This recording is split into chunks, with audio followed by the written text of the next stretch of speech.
three-dimensional figure, we also have the length, breadth and height. Now we can consider that is let us consider it is a paper sheet. The paper sheet only has length and breadth, not height. But when we compile these paper sheets, है ना, and form a book, then this book is also has the height. So in three-dimensional figure, there are three dimensions, that is length, breadth and height.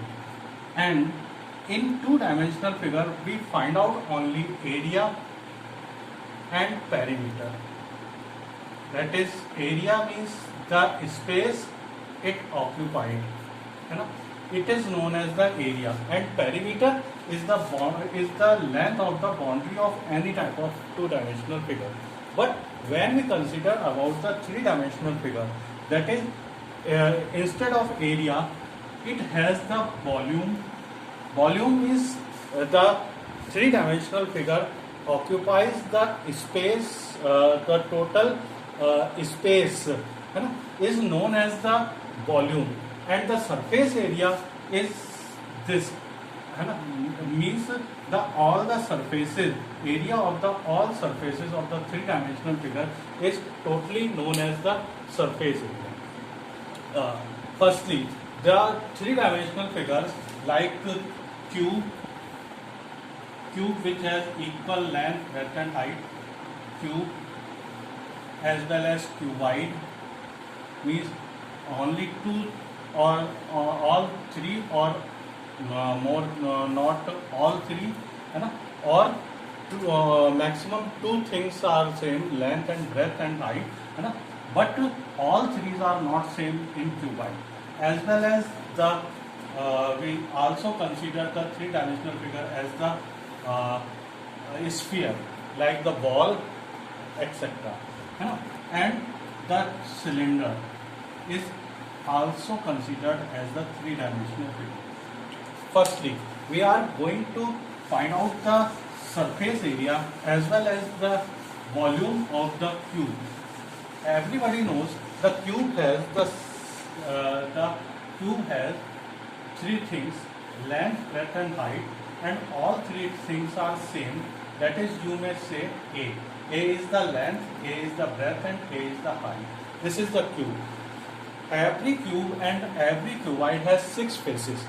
If we consider the first face, that is this one, the upper face, the area of this upper face of the cube is A into A.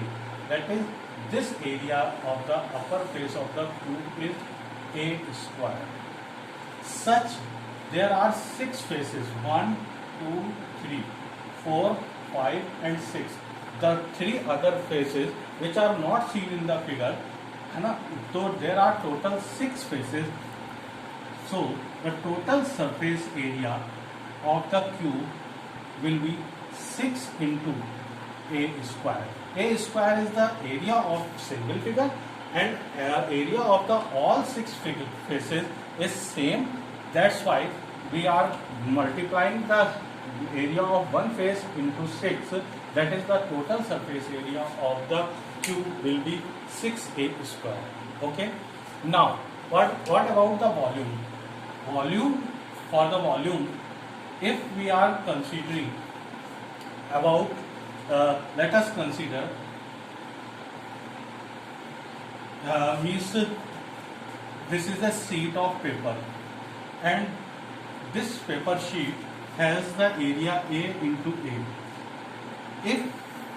If we arrange such types of or the similar paper sheet one above the other, it becomes a cube. Everybody knows it becomes a cube. So we are compiling this paper sheet up to which height? A height. So if the area of one sheet is A square, such the sheets of paper are arranged up to A height, then the total volume occupied with this cube will be A to power 3. That is, the volume of the cube will be A to power 3. And if we are